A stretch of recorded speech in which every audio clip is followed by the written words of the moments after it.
I do wish I had marble. If your city has marble, it produces wonders 15% more quickly. So having marble is very useful. Being he's not on this map, but Ramesses II, I believe it is. His abilities are all about building wonders quicker than anybody else. So if you're a wonder whore, he's quite a good guy to be. It's just a shame his unique building and unique unit are rubbish. Hiawatha has declared war on Rakimeng. So Rakimeng really did roll a double 1 when it came to his luck on this starting procedure, that is for sure. I'm actually hoping that Sweden doesn't turn into a massive pussy like he can do, and just ends up failing against the US. You can't capitulate people in this game, unlike in the previous civilization, so you don't have to worry about AIs teaming up in that way. That farm's been built, so that's good. I'm tempted to put a mine there, but I should probably go for another farm first.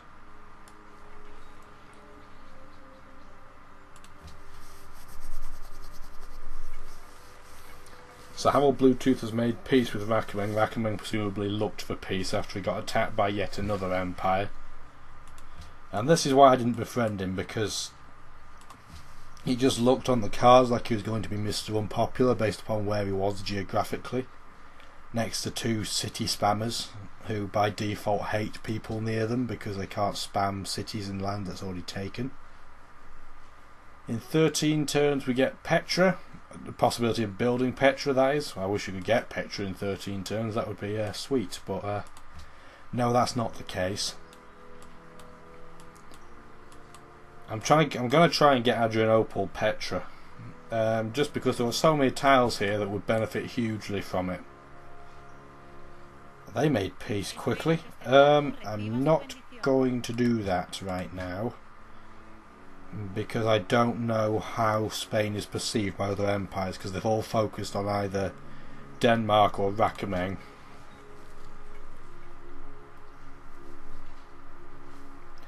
It is very weird that Harold Bluetooth really is never popular on maps. I don't know whether he's just naturally a dick designed for this game or what, but he's never Mr. Popular. We're going to go for a shoe. No, I'm going to go for a library next, because I want to try and build eventually the National College in Constantinople. And it gets harder and harder the more cities you have, so I'm going to try and get on with it quite quickly. So I've got a few turns to go before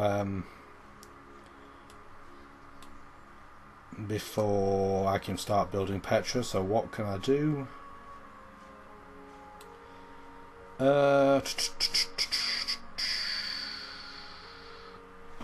I'd like to build a stable before it, but I don't think I'll get the opportunity or the time to do so. I'm going to move that to how long will it take there? 36. If I temporarily move it to here, that'll mean I can get my population boost quite quickly, so that might make it worthwhile.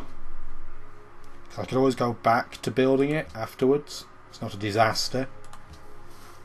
But if I can get a population of 4, I can produce more hammers. And somebody's founded a religion, and it's the Iroquois, so that's a disaster because he is a city spanner. So lots of cities will get his religion, which will put pressure on other cities to convert. I'd quite like to see what policies he picked for it. I don't usually get any of those, so that's not a disaster.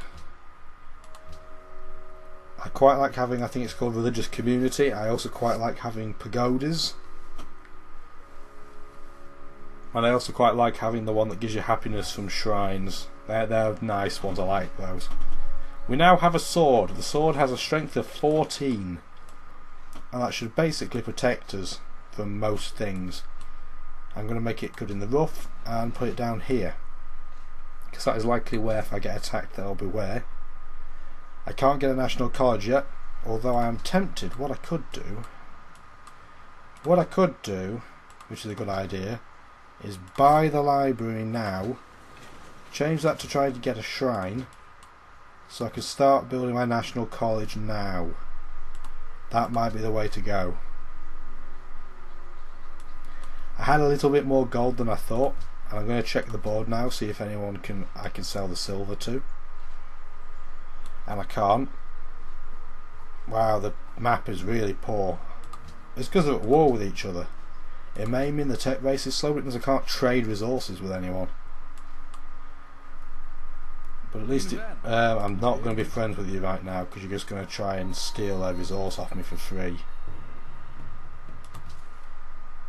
So there's a barbarian encampment there. Okay, well, take that out before it becomes a pain in the backside.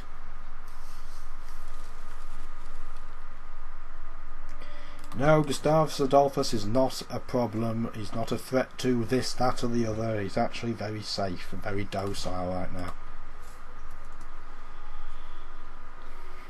I think this is the only reason why Genghis Khan floats his units around, because he's going for experience. I'm going to do that because Genghis Khan will probably knock the warrior out, and has, and I would rather have the gold than 2 experience points. Experience is nice, but having 75 gold is better.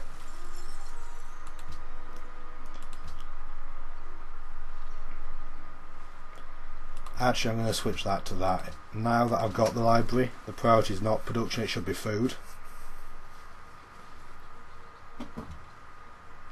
Gotta put this back in the capital. Well, I'm in the city. That's not the capital, obviously, but back in the city. Just to protect it more. Apparently the city-state down there. This is the number of techs, and you can see that the tech race, apart from Genghis Khan, is very close. Yeah, I'm literally only 1 off the lead, so that's not a bad thing. I've now got currency, which means I'm going to switch to I don't want a queue, I want to change production to Petra. It takes 109 turns, which is really frustrating, but as soon as the population goes up a point, that will go down a lot. And apparently there was a dodgy city-state here, and that's an encampment there. Who said they didn't want that? Manila.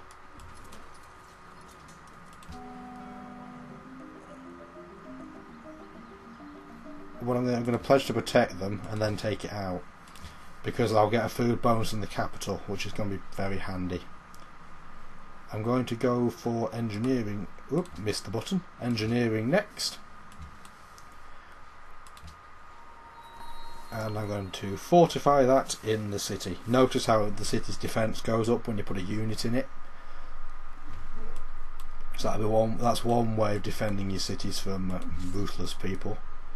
I'm going to put that there just to see if anyone around me is trying to snipe this as well.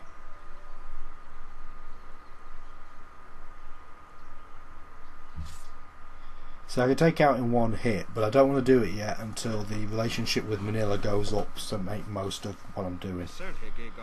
Yes, I would quite like to maintain that, please, because that will keep my happiness up. And Washington's just declared on Gustavus Adolphus.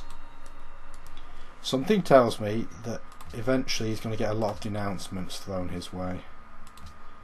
Going to do that, and then that, and as you can see now it's gone down to 71. 71 is far more manageable. Wow, my sword took an absolutely enormous 4 damage from the archer, which I'm surprised he even attacked me. I thought it'd be fortifying. He doesn't like Howard Bluetooth, I know this. I don't want to go to war with him. I'm going to produce that there. I can't wait any longer because Washington might take him out, so I'm going to do it now. So I've got an extra 2 food a turn in the capital, so that's pretty handy. It's not producing a whole lot of food to itself right now because I'm focusing on hammers to try and get the National College built, because my science at the moment is quite a paltry 24. That's not very high. If I'm going to quickly check on the next turn what bonus National College gives you, but it is a huge bonus. The National College gives you 50% more science and 3 more science and a culture point, so that's huge. especially because the library will keep increasing your science that it provides the more your population grows. And there are other science buildings later on in the game that do the same thing. So it really does become a very financially... Oh, I've just noticed that Sigtuna is now American. Because Sweden has folded pretty badly. That is an absolute disaster.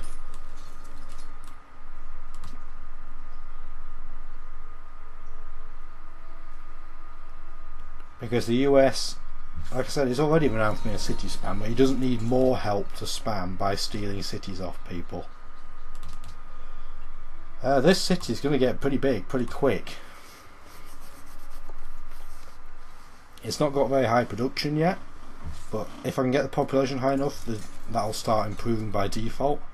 I'm moving that there as a scout, by the way.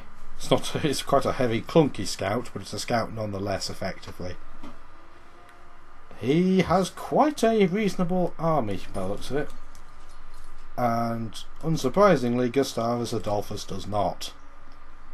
Because most of it probably is searching the Pangaea map and scouting, and he didn't leave enough here. He does have a great general though, so that should protect him a bit in his capital. You would hope. Yeah, he's in a whole heap of trouble here. If he takes Gustavus Adolphus out, he will get globally denounced, I think, by pretty much everybody, because Sweden's not unpopular. Spain's denounced the US already, so that's something to note. And the problem here is that Gustavus Adolphus appears to be using warriors, and he's being attacked by spears, and there's only one winner in that outcome. So it's no wonder he's getting his arse kicked. If you've got inferior units, you do not fight in the middle of nowhere. You go right next to your capital, or your city of choice, and basically use the fact you can heal more to basically just fend them off. You can't really attack, you've got to let them kill themselves. The AI isn't very good at combat though, as you may have just seen. He has just built an archer, so that is... So long as he keeps it in his city, that's a good idea. But knowing the AI, the archer will come out and get one-shotted by a spearman. Ah dear. Well, our road is starting to be built, and because we're getting engineering, workers just decided to build it across the river. Don't blame him, it doesn't really matter either way, but that's what he's chosen to do. We have access to, unfortunately, a tundra deer tile. Tundra and forest deer tile's pretty good, but tundra deer by itself, not so good. I presume that Washington's sort of given up on trying to capture that right now. That is my assumption. I think this is enough tiles, right? Unless I'm going to get the sheep right in a moment, which I'm not. I'm going to start building roads back to the capital. Because I've got 2 farms and a mine to work there, so it's not like I'm completely lacking. We've just built a road to Adrianople, so that is that sorted. I'm now trying to wonder what I should build next. What I'm going to do, actually, is improve that stone. Now it may look like a terrible tile, it only has 1 hammer. But if you improve stone, you can build a building called the Stoneworks, which is very handy for small cities. It produces a happiness point and a production point, so it's very much worth having. Gustavus Adolphus now has 2 great generals. The abilities don't stack though, so it's not as useful as it sounds. It's more useful if you have a war on more than one front, which the AI is not really intelligent enough to do. I'm going to go and try and get to education, because it looks like they're not going to go to war with me very much. And that means going for drama, then theology, which is the religion bit, then civil service, which is the food bit, and education, the science bit.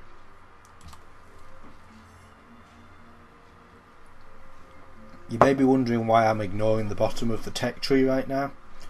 Almost all of that down there is to do with military and production, and my production right now is reasonably good anyway, so my priority is increasing my science and my faith, because here I've got, it's not huge, but there's 10 hammers there, the capital's got 17, and there's 5 in a new city, whereas my science, only my capital's producing any huge amount of science, so that is why I'm doing what I'm doing. And my faith is pretty, well, actually it's not too bad for right now. I should be able to get a religion soon.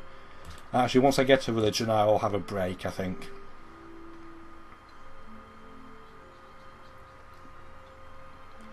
I do love the music of this game, it is wonderful. Yeah, I would say that Washington has sort of given up, and there's the archer out of the city again. At least he's put it in forest, I was about to say. And he's left his great general totally exposed. But now we have the great prophet, and that means that we can get a religion. I'm just going to choose what to build here first. I'm going to build... What do I want to build? I could build a market, maybe? That might be a good idea. Yeah, I'll build a market. And now we can found a religion. Christianity's gone, and to be honest, all of these are the same, it's just the emblem that's different. So I quite like randomly picking Shinto because I like the emblem. And let's change this name to Burkittism. Not because I think I'm equal to that of a god, but this is all a game about empire building, so we're making up our own religion here. The way religion in this game works, your pantheon is part of your religion, and I chose God of Craftsmen a lot earlier. And then you can have a founder's belief that only the civilization that owns the religion can have. That's followed by 2 follower beliefs that every city gets if it is the majority religion. The enhancer belief is just basically a way of making your religion either spread better, spread further, spread to people in particular better, get bonuses for spreading, that sort of thing. And the bonus belief is the entire reason why you would use the Byzantine Empire in a game, because this is only available to this empire, so you get an extra bonus. So I like to go for religious community. My founder belief, I quite like going for ceremonial burial, because it means that you're going to have a very happy empire. It's usually happiness that cripples human players, because the AI can cheat and add 20 happiness to themselves if they want to. The human player can't do that. And what I also want, I quite like having asceticism, but I don't want that right now. What I'm going to go for instead is pagodas. The reason being that when you get to a stage where having great profits isn't very useful, building pagodas is brilliant because they give you 2 faith, 2 culture and 2 happiness, and they don't cost any gold maintenance, so they're fantastic. So we have our holy city, and slowly but surely they will start to that will start to infect the cities around me. I think it's within 10 squares. So for example, Constantinople is 1, 2, 3, 4, 5, 6, 7, 8, 9 away from Antwerp. Therefore that will slowly get infected. Manila certainly will. I don't know whether Mombasa will. I think that might be more than 10 away. Let's check. 1, 2, 3, 4, 5, 6, 7, 8, 9, yes, 11 away. So that won't get affected yet. You may have noticed that there are a couple of things locked in the religion bit. When you get another great prophet you can enhance your religion, and that is when those 2 come into effect. Anyway, I think this is a good session for now. I'm going to have a break. If you enjoyed the video you've just seen, please join my Facebook group and follow me on Twitter for the latest news.